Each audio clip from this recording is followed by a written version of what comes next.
When you see this handkerchief, its name is handkerchief, has some measurement, and there is some force of consciousness that it is cotton. There may be jar, then it has a form, it has a name, it has color. Then there is a force of consciousness on our mind that this is earth. Similarly, when we see our body, when we see this universe, and that which has changed and become handkerchief, and immediately we went to cotton. Anything that changes implies there is something that does not change as its substratum. When we see the universe which is changing every minute, when we see our body, yesterday we spoke about childhood, youth, old age, death, implying change. Here, why should we make mistake? Here we have found it is cotton, and then we have found it is earth. Why should we make mistake here? When coming to the body, and we cling so much to the body and we don't find which is the changeless as a substratum of the changes. When we see this universe, which is always, every minute it is changing, why we don't apply this principle and find what is changeless of the universe? A rare one, in a rare moment, will find out what is it that does not change. Body is changing. There must be some changes which makes me speak, which makes you hear, which makes you see, smell, taste and touch. Here we are so much clung. There are two types of people. One is that when we see this is a snake, other one sees it's a rope. So one who sees a rope, he does not see a snake. And one who sees a snake, he does not see a rope. It is with your reason, this someone, a rare one, in a rare moment, will find out never a snake existed. All along it was a rope. So that rare one, that rare moment is here and now to find out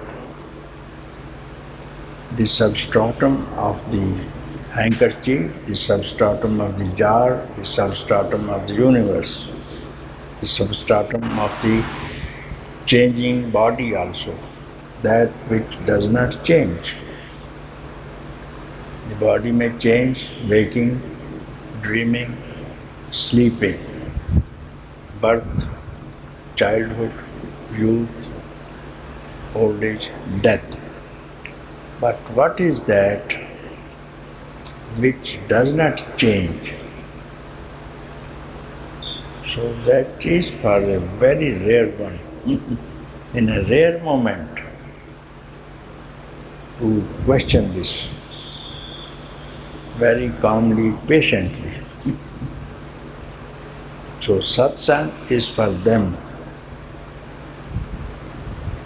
those who want to utilize their precious birth as a human being to see what is changeless, what is eternal, what is peace, and what is love, and what is consciousness, and what is existing.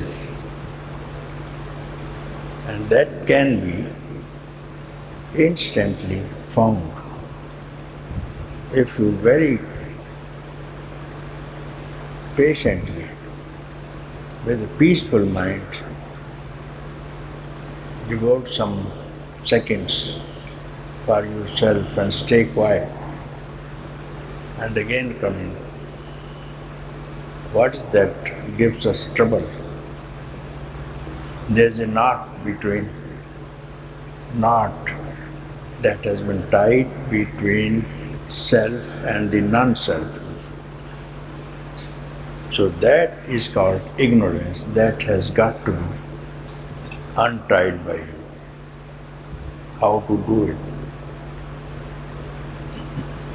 How to untie this knot which is there for time immemorial. No one is going to help you to untie this knot because you have done it. And you have to untie it yourself. It is your own problem and you have to undo it yourself. So, now you have to question again, come close, return back, abandon all dharmas, all karmas, all concepts, and sit quiet. That is what I speak, a rare moment. And who wants to untie the knot, that I speak about a rare person. Abandon all dharmas and karmas and concepts. Then you can untie this knot and you are now facing that which is changeless, you see. And that is not other than you.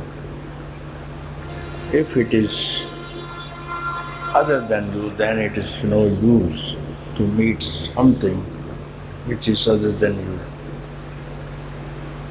Here, meeting your own self.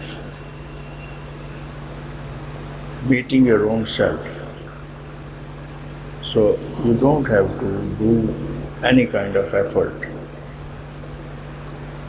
or any kind of thought to be involved.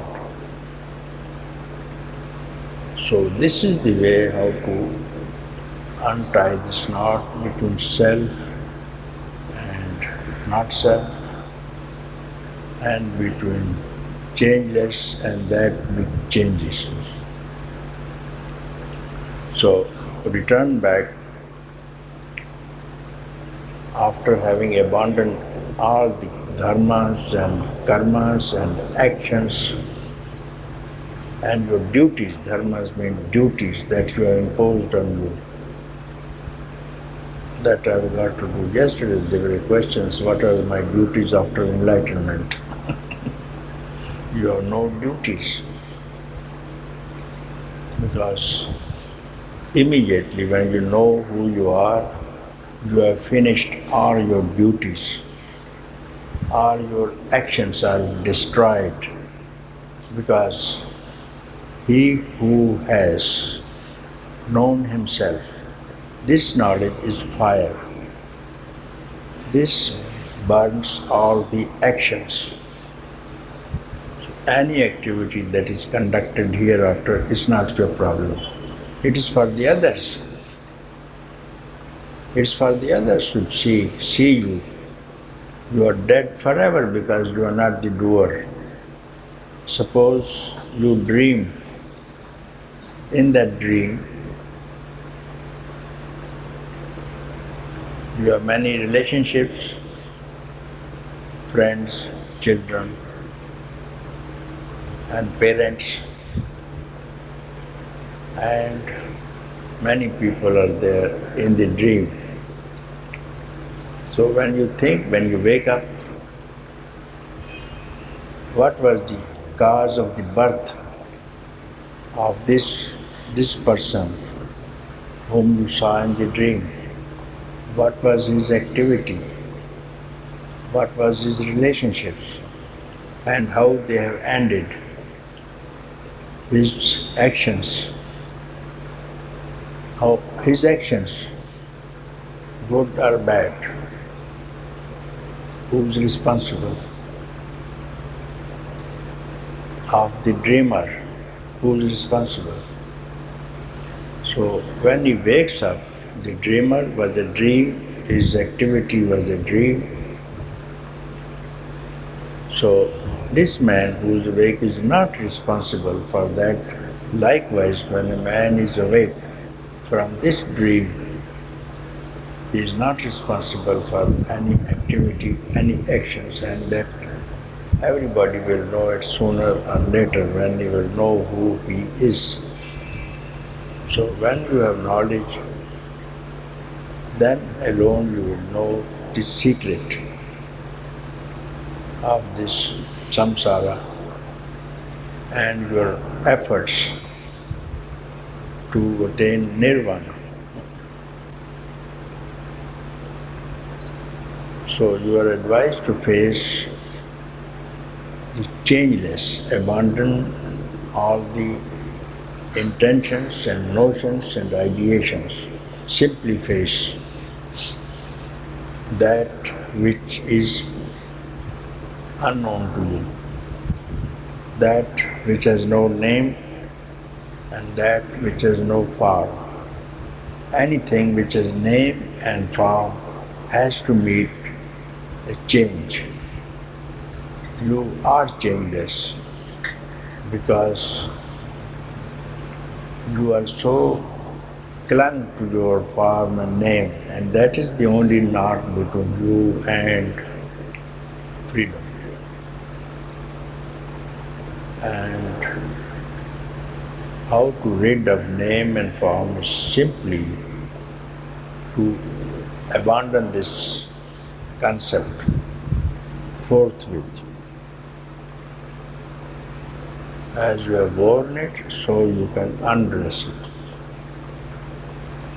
And one day you have got to do it, you will be forced to do it. And when you are forced to do it, you will again be forced to wear it again. It's better. Do it yourself, undress yourself, what? Name and form. Undress simply name and form for one moment. This moment is very rare, which I speak about. Undress, name and form. That's all you have got to do. And this is a knot between eternity and diversity. If you have found it, you got it. You are happy. If you have not, then try next time. If not next time, yet again for the next time. This will continue ever till you will not be let alone. You have to come back. You will have to come back home. How long you can loiter about. So it is wise.